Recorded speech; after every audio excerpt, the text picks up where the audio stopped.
Wildfires burn across the region, forcing evacuations and air quality warnings. This is a map of the fires in our state right now.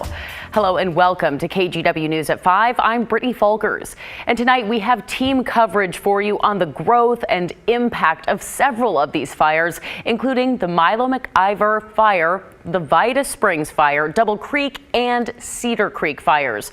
Right now, our Alma McCarty is standing by the Macgyver Fire in Clackamas County for us. Officials there are warning people to stay on high alert. But first, we want to bring in meteorologist Joe Ranieri from the Weather Center. Joe, what can you tell us about conditions tonight? Yeah, well, conditions will slowly improve, at least with the winds. Of course, the winds have been a big factor here the last couple of days. And with the shift in winds overnight, we've been seeing just a thick layer of smoke sitting over the coast, the valley, and parts of the mountains basically since last night. So here's a live look from the east side of town. Over in northeast Portland, we're seeing temperatures in the upper 80s. Without this thick layer of smoke, we could easily be seeing temperatures for daytime highs closer to the low to mid 90s. But because of the smoke and haze, we're seeing temperatures in the mid to the upper 80s throughout much of the metro area. That smoke is really be playing a big role with our air quality over the next couple of days. As you can see, we're seeing yellows and some oranges here in the metro area. That's basically to the moderate to the unhealthy for some sensitive groups. But you travel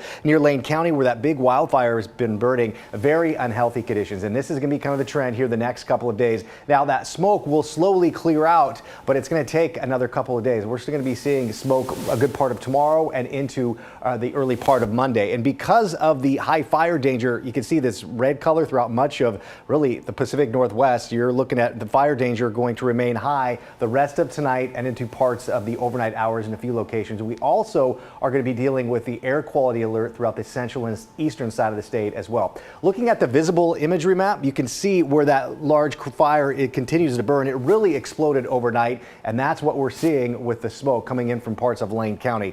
The relative humidity levels really haven't changed much over the last couple of days, running in the high teens, and through parts of the east side of the state, it's down to about 10%, 16% in Roseburg and Eugene. You're looking at relative humidity level about 20%. It will slowly improve over the next couple of days, but what's not going to be improving the rest of today is that smoke and haze. As we put this into motion, this is kind of our futurecast model showing what the smoke is doing basically at 5,000 feet and higher. It is going to be absolutely thick and really dangerous in a few locations if you have any issues with your respiratory issues, I should say. And as we look at the weather headlines, it's going to be staying warm, dry, and hazy the rest of tonight. The winds do ease up a little bit heading into the later part of tonight and the overnight hours, and there is a slight chance we could be seeing some showers heading into the early part of next week. If that holds true, that would be the first time since early July that we've seen measurable amount of rain. I'll talk more about that coming up in your detailed forecast. All right, Joe, thanks so much.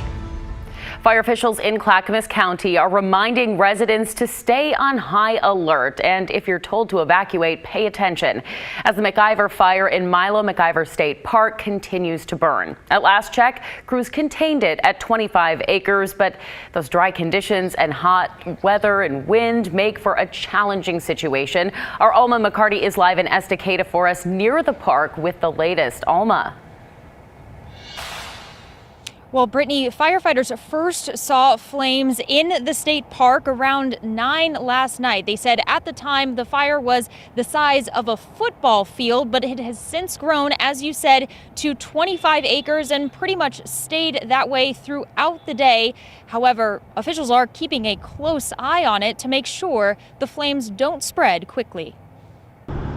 Friday night into Saturday morning, the glow of the Macgyver Fire lit up the sky. Late last night, you could see like the flames over the hill of the valley we were in. Not long after, Hannah Starr said she got word that it was time to go. Level 3 evacuations in effect for 550 homes. Clackamas County deputies said they went door to door to notify people in this area. We live like 5 minutes from Macgyver, so pretty quickly, just in like the course of an hour, we had to start packing up and leave. They ended up at Clackamas Community College, where the Red Cross set up shelter for evacuees. Whether inside or outside, they're free to take advantage of the services here. Honestly, it's like a bummer to have to go through this again because this is round 2 for us. So we're just hoping things should be okay so long as the winds die down. The winds worried firefighters Saturday afternoon. Estacada Fire, Clackamas Fire, and several other agencies helped get a fire line around and contain the 25-acre blaze overnight. You know, we got a good stop on it. I use the word stop lightly, right? Because there's no guarantee there. As we stand here right now, that word means nothing. Because if the winds pick up and this fire spots or jumps, then we're off to the races again. Despite these concerns, Isaac Hamilton with Clackamas Fire says they're much better prepared now than they were just 2 years ago. I think we have notched it up quite a bit this time around, and I think if or when the next one happens, unfortunately, I would say when the next one happens, we'll be even better prepared yet. To find out if your home is in an evacuation zone, officials urge you not to call 911. Instead, check online where you can find this map or call 211 for that information. Reserve 911 calls for people who really need the life safety services that 911 dispatchers can provide.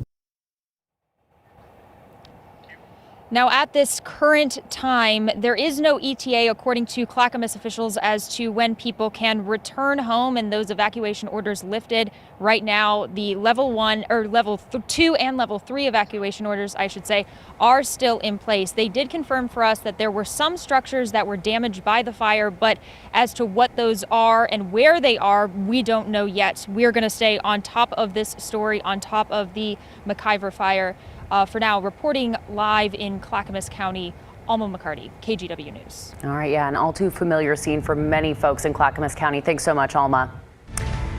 And now to the Vida Springs fire in Salem. Nearly 120 homes there face a level 3 evacuation, and more than 500 homes are facing a level 2 evacuation.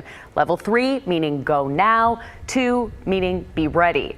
This fire started on Friday afternoon around 4 on Vida Springs Road South. That's about 7 miles away from downtown Salem.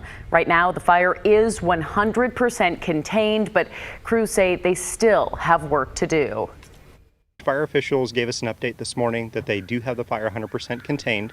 A lot of their focus this morning and then throughout the day is going to be using air assets to be able to drop fire retardant around the perimeter of the fire, as well as using crews to strengthen lines around the fire for containment. These conditions can change on a dime. Emergencies can change on a dime. So I think people should stay alert. So far, no injuries have been reported and no structures have been lost.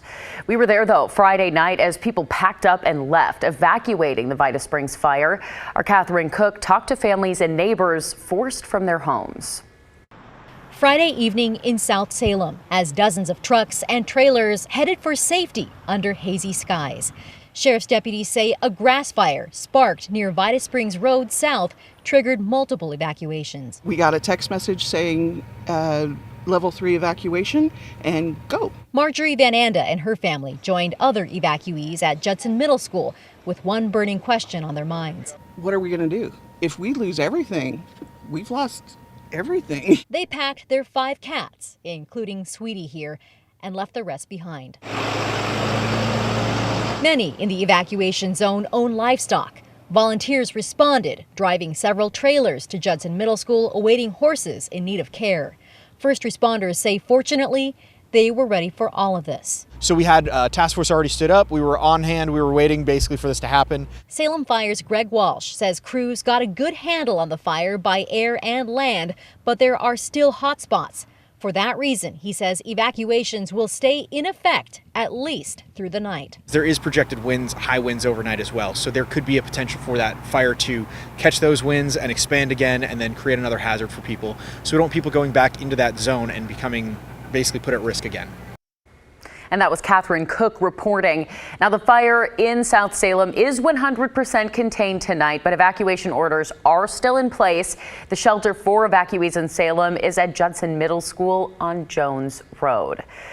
And let's talk now about the latest numbers on the two largest fires that are burning here in Oregon. The Double Creek Fire is burning in the northeast part of our state near the Idaho border. So far, it has burned more than 147,000 acres.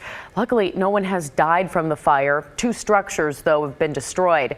It's currently 15% contained, and that was started by lightning. Lightning also started the Cedar Creek Fire in central Oregon. This is east of Oak Ridge. This fire has nearly tripled in size since Wednesday, and most of the smoke that we're experiencing here in Portland is because of this fire. It's grown to almost 74,000 acres and is 12% contained. Well, of course, stay on top of all of these fires for you all day and throughout the night. You can get the latest on KGW.com and our social media channels, but also be sure to download the KGW app. And if there are any new evacuations, we'll send push alert notifications so you get them right away sent to your phone when you need them.